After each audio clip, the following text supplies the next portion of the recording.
আসসালামু আলাইকুম ওরহমতুল্লাহ। সবাই কেমন আছেন? আজকে আবারও এসে গিয়েছি নতুন ভিডিও নিয়ে। সবাই মনোযোগ দিয়ে ভিডিওটি দেখবেন, আপনারা করতে পারবেন। চলুন এমব্রয়ডারির কাজ দেখতে দেখতে একটা গল্প আপনাদের সাথে শেয়ার করি।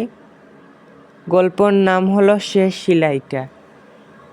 একটা ছোট্ট মেয়ে ছিল, নাম তার নীরা। নীরার সবচেয়ে প্রিয় জিনিস ছিল একটা পুরাতন কাপড়, যেটা তার মা তাকে দিয়ে গিয়েছিল। তার মা বলেছিল, যখন আমাকে খুব মনে পড়বে এই কাপড়টা ফুল এঁকে সেলাই করো। কিন্তু একদিন নীরার মা দূরে চলে গেলেন, অনেক দূরে। সেদিন থেকে নীরা প্রায়ই কাপড়টা বের করত আর ধীরে ধীরে সুই সুতো দিয়ে ফুল বানাতো। প্রথম ফুলটা ছিল একটু বাঁকা, দ্বিতীয় ফুলটা ছিল সুন্দর, তৃতীয়টা ছিল একদম নিখুঁত। এভাবে পুরো কাপড়টা ফুলে ভরে গেল। এক রাতে নীরা শেষ একটা ফুল বানাতে বসল। চোখে তখন পানি। সে আস্তে আস্তে করে বলল, মা, তুমি কি আমাকে দেখছো? সেই সেলাইটা দিতেই হঠাৎ জানালা দিয়ে হালকা বাতাস ঢুকলো।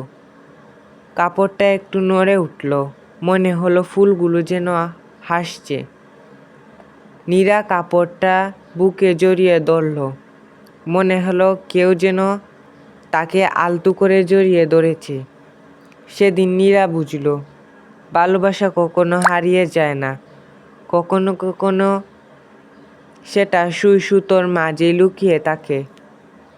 আর সেই কাপড়টা, ওটা আর শুধু কাপড় ছিল না, ওটা ছিল মায়ের ভালোবাসা। গল্পটি সবার কেমন লেগেছে সবাই অবশ্যই কমেন্টে বলবেন। চলুন আপনাদের সাথে আমি বাক্য শেয়ার করি। সুই সুতার চুয়ায় ফুটে উঠে ভালোবাসা, প্রতি ফুরে একটু করে স্বপ্ন, রঙিন সুতোয় নীরব অনুভূতি। হাতে বোনা গল্পের নাম এমব্রয়ডারি, ছোট সেলাই গভীর ভালোবাসা। কাপড়ে আঁকা মনের কথা, সুতোর জড়িয়ে স্মৃতি। প্রতি নকশায় একটুখানি মন, সুই সুতোর মাঝে লুকিয়ে সৌন্দর্য। ভালোবাসা দিয়ে বানানো প্রতিটা সেলাই। আমার ইউটিউব চ্যানেলটি সবাই সাবস্ক্রাইব করবেন, লাইক করবেন, শেয়ার করবেন, যাতে অন্যরাও দেখে শিখতে পারে। শেয়ার করবেন অবশ্যই। এমব্রয়ডারি কাজ করলে মনে হয় প্রতি সেলাইয়ে লুকিয়ে থাকে একটা গল্প। শেষ সেলাই কিন্তু গল্প চলবে, ভালোবাসা দিয়ে বানানো। আবার আসবো নতুন নকশা নিয়ে। একটু সুতো, অনেক ভালোবাসা। দেখার জন্য ধন্যবাদ। পরের ডিজাইনটি মিস করো না। কেমন লাগলো বলো তো, লাইক দিলে খুশি হব। তোমাদের জন্য বানাবো। শেষ কিন্তু সুন্দর।